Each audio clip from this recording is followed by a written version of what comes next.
નર્મદામાં 3 આદિવાસી નેતાને કરાયા નજરકેદ। દેડિયાપાડામાં યોજાયો શ્રદ્ધાંજલિ કાર્યક્રમ।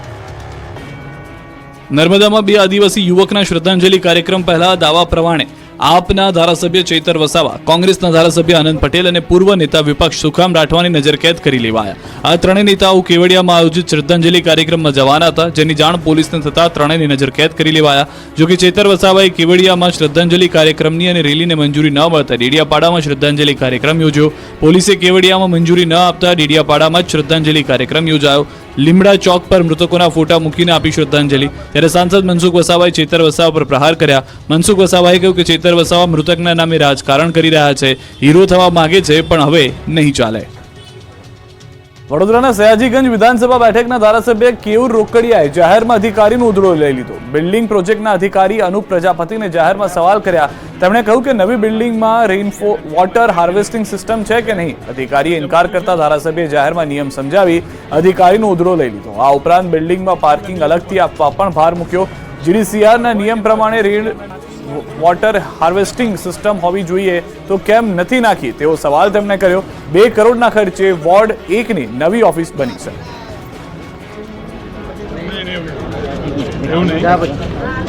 રેઇન વોટર હાર્વેસ્ટિંગ જીડીસીઆના નિયમમાં છે કે નહીં છે તો તે મૂક્યું છે,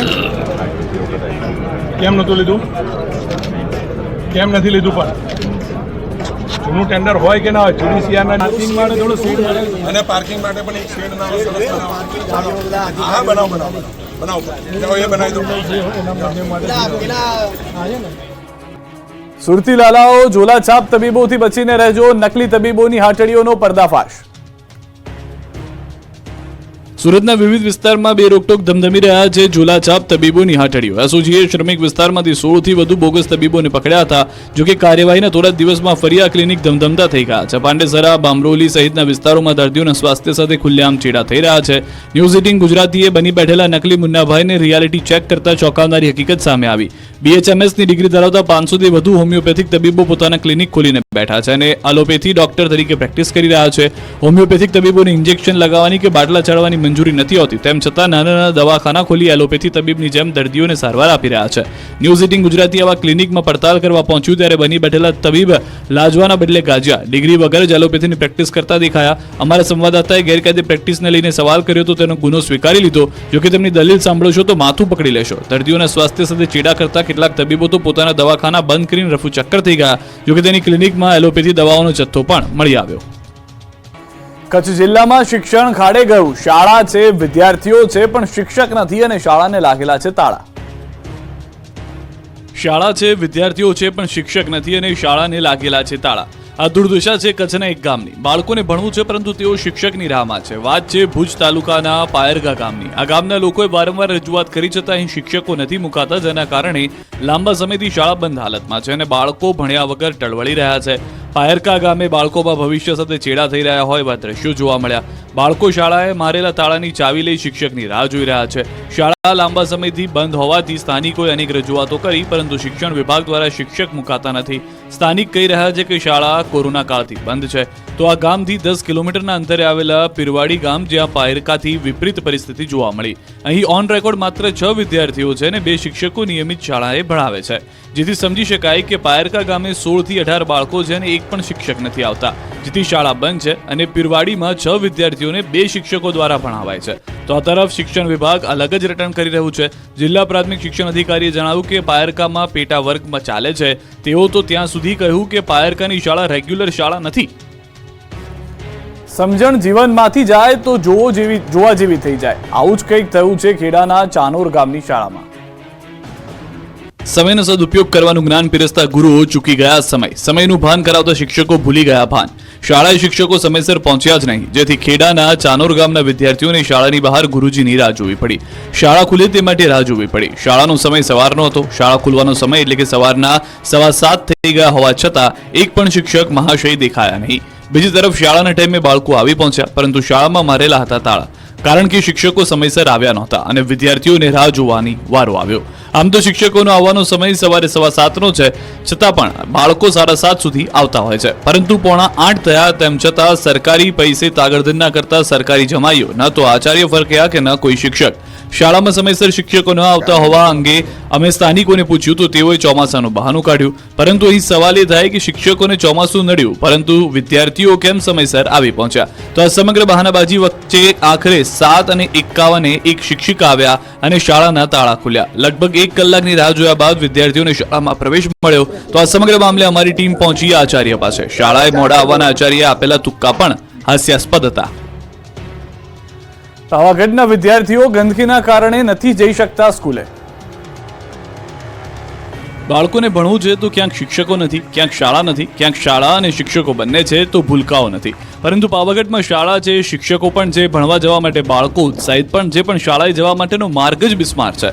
ગુજરાત રાજ્યની સૌથી ઊંચાઈ ઉપર આવેલી પાવાગઢ છાસિયા તળાવ પ્રાથમિક શાળામાં વિદ્યાર્થીઓને કાદવ કિચડવાળા રસ્તાને લઈ ભારે અગવડતા ભોગવવી પડે છે. પાવાગઢ ડુંગર ઉપર વસવાટ કરતા પરિવારના અંદાજિત 45 વિદ્યાર્થીઓ અહીં ધોરણ 1 થી 5માં અભ્યાસ કરી રહ્યા છે. અહીં આવેલા કાચા માર્ગ ઉપર હાલ ચાલતી કામગીરીને લઈને ટ્રેક્ટરની અવરજવર અને નજીકમાં નાખવામાં આવતા કચરાને લઈ હાલત બદતર બની ગઈ છે, જેથી વિદ્યાર્થીઓ શાળામાં આવવાનું પણ ટાળી રહ્યા છે. કેટલાક વિદ્યાર્થીઓ અવાવરું અને પથ્થર ઠેકી જોખમી રીતે શાળામાં અભ્યાસ કરવા માટે મજબૂર બન્યા છે. ત્યારે અહીં કાચા રસ્તામાં પુરાણ કરવામાં આવે તેવી માંગ ઉઠી છે. માર્ગ ન હોવાને કારણે વિદ્યાર્થીઓનું ભણતર બગડી રહ્યું છે. ઔદ્યોગિક નગરી વાપીના રોડની અધોગતિ જુઓ. ઔદ્યોગિક નગરી વાપીમાં પણ ચોમાસામાં રસ્તાઓનું ધોવાણ થયું છે. વાપી શહેરના મુખ્ય માર્ગ તો વરસાદમાં ધોવાઈ ગયા છે. સૌથી મોટા ઇન્ડસ્ટ્રીયલ એસ્ટેટમાં પણ અનેક જગ્યાએ રસ્તાઓની હાલત અત્યંત ખરાબ છે.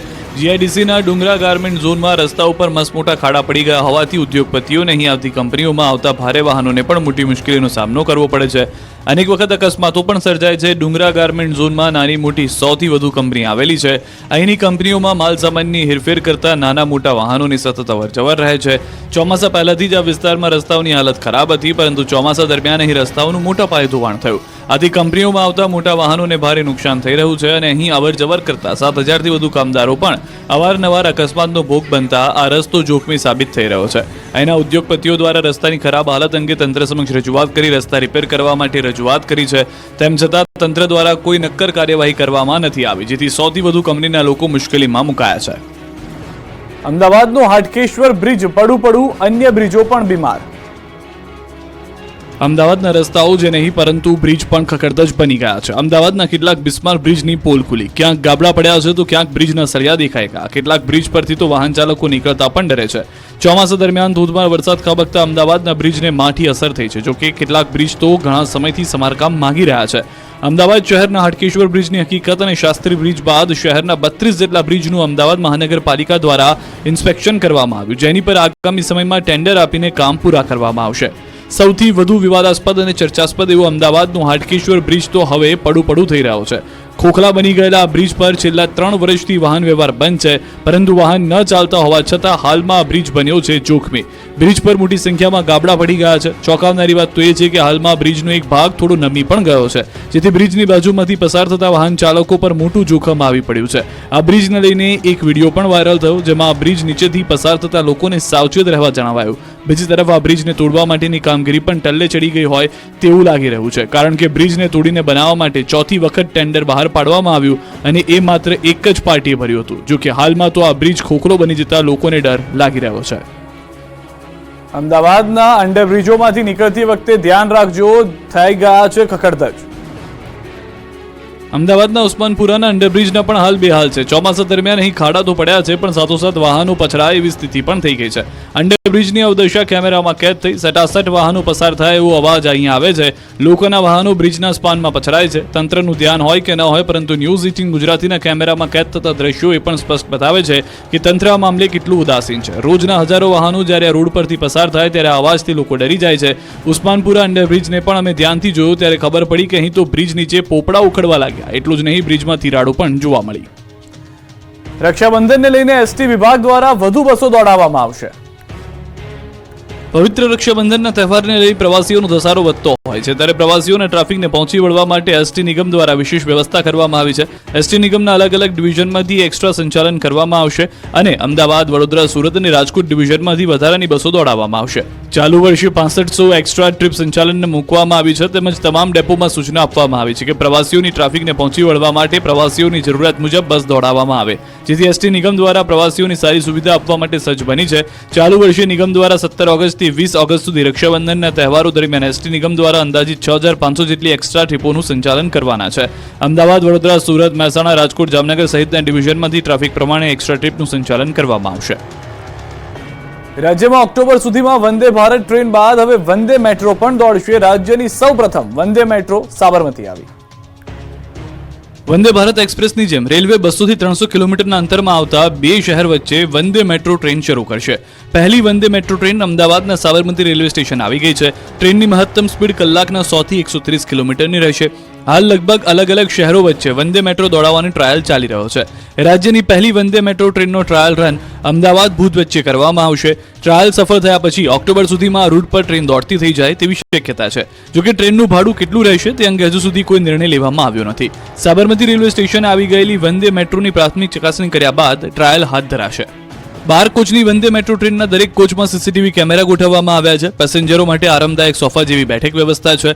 આ ટ્રેનમાં મુસાફરી માટે રિઝર્વેશન કરાવવાની જરૂર નહીં પડે. ટ્રેન ફૂલ થઈ જાય તો પેસેન્જરને ઊભા રહેવા માટે પણ વ્યવસ્થા છે. કોચમાં આધુનિક સુવિધા, સેન્ટ્રલી એસી, ટ્રેનમાં ઓટોમેટિક ગેટ અને મોબાઈલ ચાર્જિંગ સોકેટ તેમજ એલઈડી ડિસ્પ્લે જેવી આધુનિક સુવિધાઓ હશે. વંદે મેટ્રો અનરિઝર્વડ એસી ટ્રેન તરીકે દોડાવવામાં આવશે. ટ્રેનમાં વોશ બેસિનથી માંડી આધુનિક ટોયલેટ સુધીની સુવિધા પૂરી પાડવામાં આવી છે. વંદે મેટ્રો ટ્રેનમાં દિવ્યાંગ અને મહિલા કોચની અલગથી સુવિધા આપવામાં આવી છે. હર ઘર તિરંગા અભિયાન સુરતના વેપારીઓને ફળ્યું 40 કરોડનો વેપાર મળ્યો. 15 ઓગસ્ટ સુધી હર ઘર તિરંગા અભિયાન ચાલી રહ્યું છે. સુરતમાં પણ ઐતિહાસિક તિરંગા યાત્રા નીકળી છે. ત્યારે આ તિરંગા યાત્રા કોઈને ફળે ન ફળે પરંતુ સુરતના વેપારીઓને જરૂરથી ફળી ગઈ છે. સુરતના કાપડના વેપારીઓ માલામાલ થઈ ગયા છે. હર ઘર તિરંગા અભિયાનને લઈને સુરત કાપડ માર્કેટને કરોડો રૂપિયાનો ઓર્ડર મળ્યો. સુરતના કાપડ માર્કેટના વેપારીઓને 40 કરોડનો વેપાર મળ્યો. દેશભરમાં યોજવામાં આવી રહેલી તિરંગા યાત્રાને કારણે કાપડ માર્કેટમાં આ વખતે 50% વધુ વેપાર થયો. દર વર્ષે 20 કરોડનો વેપાર થાય છે ત્યારે આ વખતે 40 કરોડનો ધંધો થયો. સ્વાતંત્ર્ય પર્વની ઉજવણી માટે સ્થાનિકની સાથે બહારના રાજ્યોમાંથી તિરંગાની સારી ડિમાન્ડ નીકળી પડી. તિરંગાનું ઉત્પાદન કરનાર વેપારીઓ કરોડપતિ થઈ ગયા. સુરતમાં આ વખતે તિરંગાના માત્ર 20 થી 25 લાખ પીસ બનાવાયા.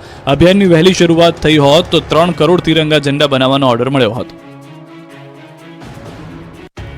સુરતથી મહત્વના સમાચાર. હજીરા વિસ્તારમાં એસઓજી પોલીસને ફરી એક વખત ચરસનો મોટો જથ્થો મળી આવ્યો છે. ફરી એક વખત 2.5 થી 3 કિલો જેટલો અફઘાની ચરસનો જથ્થો દરિયા કિનારેથી મળી આવ્યો છે. વલસાડ ખાતેથી પણ મળી આવ્યો હતો. અંદાજિત 1 કરોડનો મુદ્દામાલ કે જેને જપ્ત કરી લેવામાં આવ્યો છે. હાલમાં પણ જાણકારી મળી રહી છે કે ફરી એક વખત દરિયા કિનારે આ વખતે દક્ષિણ ગુજરાતના દરિયા કિનારાઓ જાણે ટાર્ગેટ પર હોય તેવું લાગી રહ્યું છે. કારણ કે અહીંયાથી 2.5 થી 3 કિલો જેટલો અફઘાની ચરસનો જથ્થો મળી આવ્યો હોવાની જાણકારી મળી રહી છે. વલસાડ ખાતેથી પણ મળી આવ્યો છે અંદાજિત 1 કરોડનો મુદ્દામાલ.